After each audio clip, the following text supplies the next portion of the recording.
Les travaux avancent à grands pas du côté d'Antsonzombe, là où une grande et nouvelle aire de spectacle de normes internationales sera bientôt érigée. Après l'achèvement des travaux de terrassement des lieux, les responsables ont procédé à la pose de la première pierre ce matin.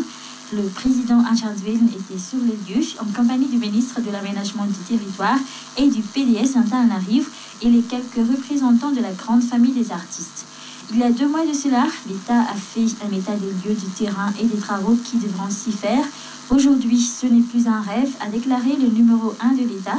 Les travaux vont bel et bien commencer pour faire naître sur ces lieux un nouveau stade digne de ce nom et qui sera dédié au monde artistique et culturel de la grande île. 4 entreprises malgaches vont collaborer dans la construction de ce stade culturel. Quant au coût total des travaux, il est estimé à 10 milliards d'ariars provenant entièrement de la caisse de l'État. Le président Anjardsveen a expliqué à la presse, après la petite cérémonie, que cet argent provient notamment du projet de Soualal, qui a ainsi renfloué la caisse de l'État. D'autres projets sociaux jugés prioritaires vont aussi naître prochainement, a ajouté le chef de l'État, pour que le peuple puisse juger de lui-même sur l'utilisation du fonds public. En somme, le président Anjardsveen mise donc sur la transparence dans l'utilisation de cette énorme somme d'argent issue du projet de Wisco. Les travaux sont prévus s'achever en 6 mois. En guise d'inauguration, l'État prévoit d'organiser un grand festival qui s'étendra sur 1 mois.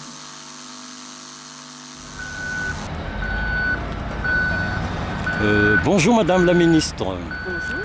En tant que responsable de la culture et du patrimoine, qu'est-ce que va apporter ce complexe qu'on va construire à Antsonzombe? Premièrement, je trouve que c'est une excellente idée de la part du président de la transition parce que, à ma connaissance, aucun complexe culturel n'existe encore à Madagascar et c'est le plus grand théâtre de verdure de l'océan Indien certainement. Donc ça permettra aux artistes d'abord de se rencontrer, de s'exprimer, parce que vous savez bien que dans les arts c'est très important les échanges. Et je tiens à souligner aussi que ce sera donc un haut lieu culturel de la culture malgache. À part cela, puisque vous avez été récemment nommé, vous pouvez nous donner un aperçu de votre programme d'ici la fin de la transition? Alors justement, comme le temps qui nous est donné est assez court, nous essayons donc quand même de respecter la continuité de l'État, ensuite de faire des projets ponctuels, mais aussi d'envisager des projets à long terme parce que il faut aussi voir assez loin, poser les bases d'une politique culturelle intéressante. Mais nous avons déjà fait pas mal de travail, entre autres des inaugurations en province, des visites de sites, surtout la politique donc, des écrits du livre, parce que c'est très important pour les jeunes, surtout pour l'avenir de la tradition orale qui va être transcrite dans des ouvrages pour les jeunes enfants, afin qu'ils connaissent leurs histoires, enfin l'histoire de leurs origines. Et un des points très importants de notre politique, c'est la mise en valeur de l'identité culturelle malgache.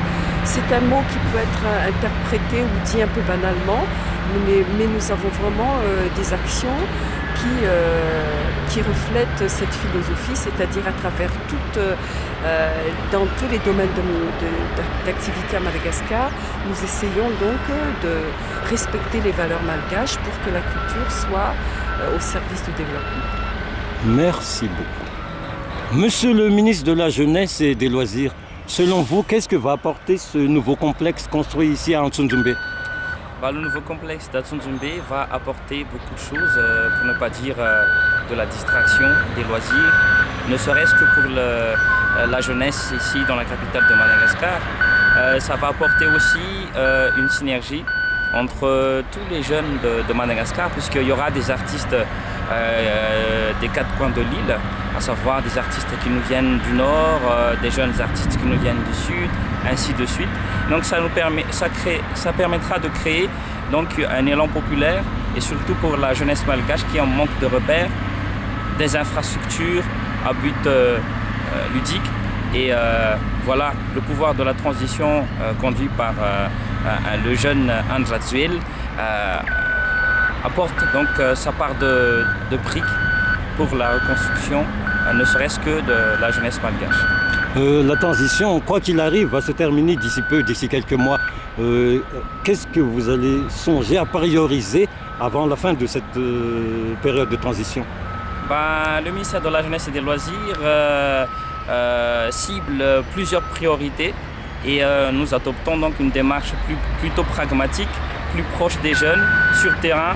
Donc comme a dit le président de la Haute Autorité de la Transition, maintenant place aux actions.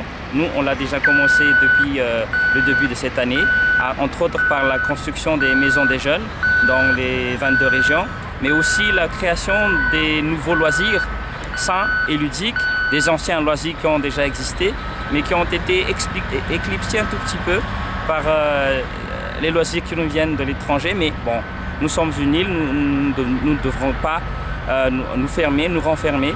Au contraire, nous devons aussi nous ouvrir et regarder tout ce qui est positif dans ces loisirs qui nous viennent de l'extérieur. Je vous remercie.